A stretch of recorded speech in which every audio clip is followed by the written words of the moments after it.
So the podcast plugin that I use for the Beach Business Breakfast show is probably, I'd have to say, the easiest plugin I could find, that's for sure, for setting up a podcast in WordPress. And I have used the Blueberry one before, and I found that was just a bit complicated in terms of configuring the settings and all that kind of stuff.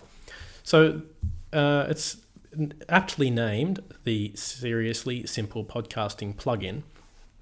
And the installation is really quite simple, because essentially it's adding a custom post type to the back end of WordPress, which gives you the podcasting functionality.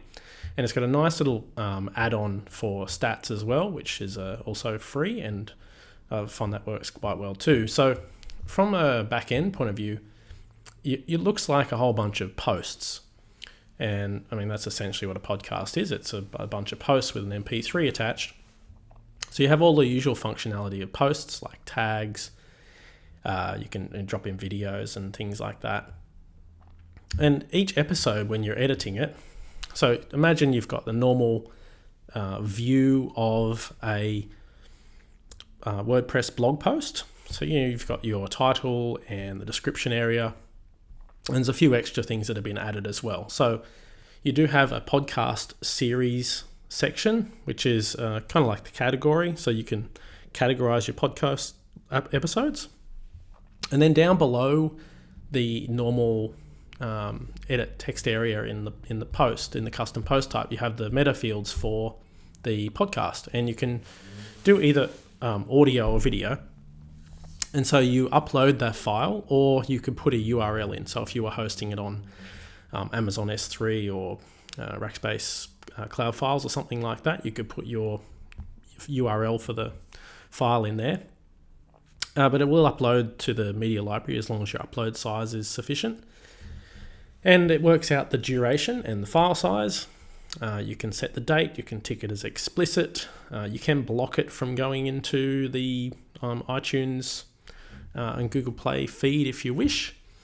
You set the featured image, and then depending on what you want to do with it, you can configure a page on the website to show that set of posts, or however you wish to show them. And the settings are pretty basic. There's not a whole lot to worry about.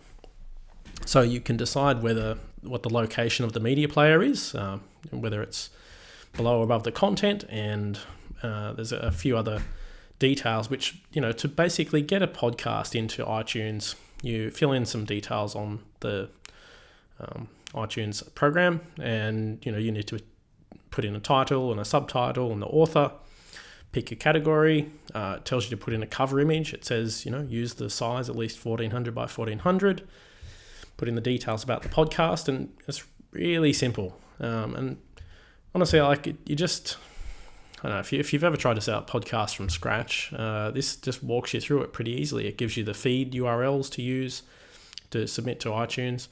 And when you look at the stats, so this is a free add-on for the plugin. It's pretty simple, but it gives you a good idea of, what's actually going on. You can see your top played episodes and how many listens they've had. You can see the percentage that have been played through audio or direct download and through iTunes.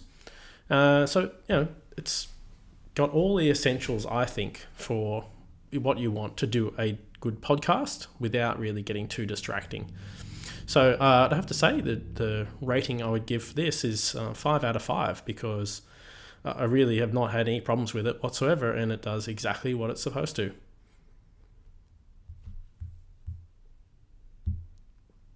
If you'd like to have a look at the podcast that I run with it, it's at beachbusinessbreakfast.com.au in the podcast section. And you're welcome to have a listen, and it is also in iTunes.